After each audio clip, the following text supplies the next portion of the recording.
And in this video, I'm going to kind of give you some tips on how to stay productive as a person that might think that they're not productive at all. Now, when I think about like the first topic here of self-improvement, what is it that I'm trying to achieve in what I deem as being productive? Now, let me clarify this. So say that you are, very productive at work, but you want to go to the gym more, or you have some kind of other thing that, you want to do, right? Whatever it is, start a business, and you have a job and you want to start a business on your side, and you're trying to get this thing going.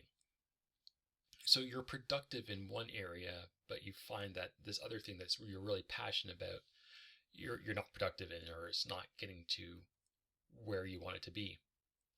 So how can we, bring ourselves to another level in completing some of these other, pet projects, right? So self-assessment, like let's determine like the factors that contribute to our, preconceived lack of productivity. Set clear goals, and you could probably even say like set realistic goals, right? Like if we have these grandiose things that we're going to try to achieve, the first slip up or the first thing, non-commitment to it that happens, most likely we're just going to give up, right? So have like realistic goals. I was working on a project outside of my work, and I put it up to myself to just put in like half an hour a day on this thing.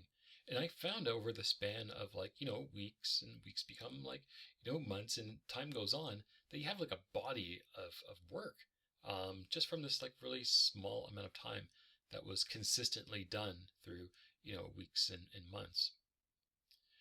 For me, I need to break down tasks. I need them to be really simple, step by step, and I can just kind of like piece it together.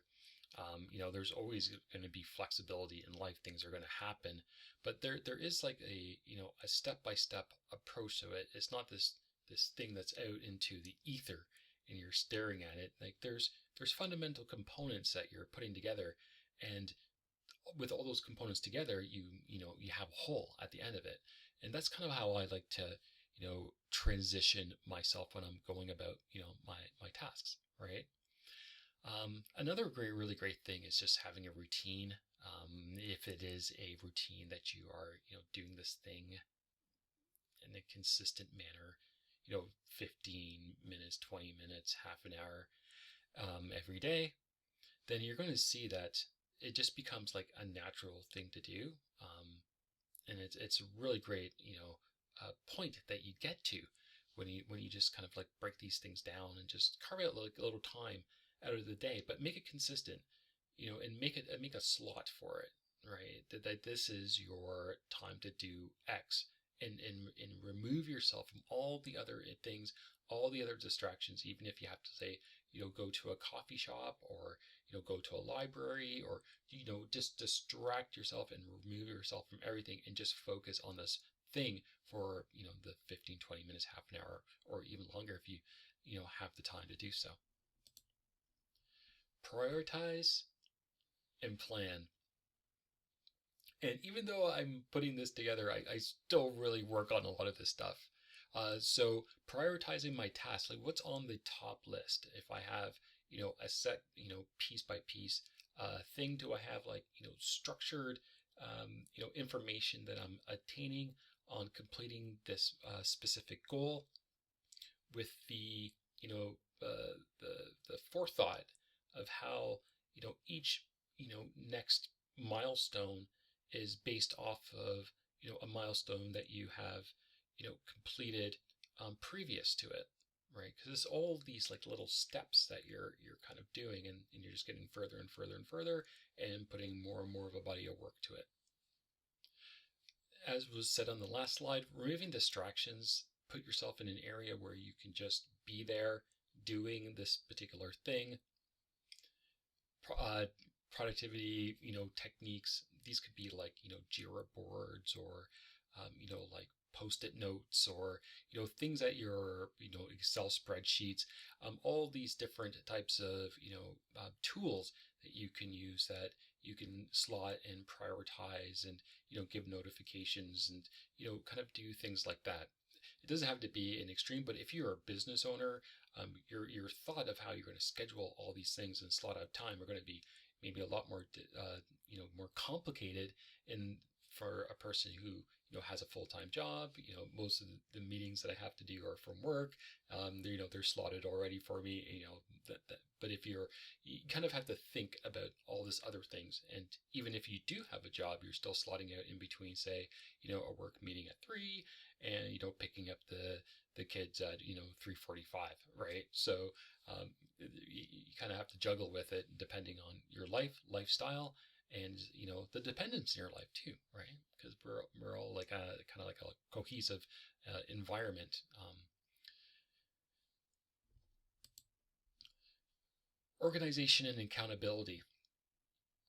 I still work a lot on my organizational skills. You get into this, you start practicing, the 12 steps, and incorporating into your life, and then incorporating into your daily life. And it's, a process, right? But the best thing to do is stay organized. I've added in a little notepad for when I'm like in meetings. I'm just jotting down things that I don't understand, or things that just, were popped out, or things that were really, inspiring, or whatever the case may be.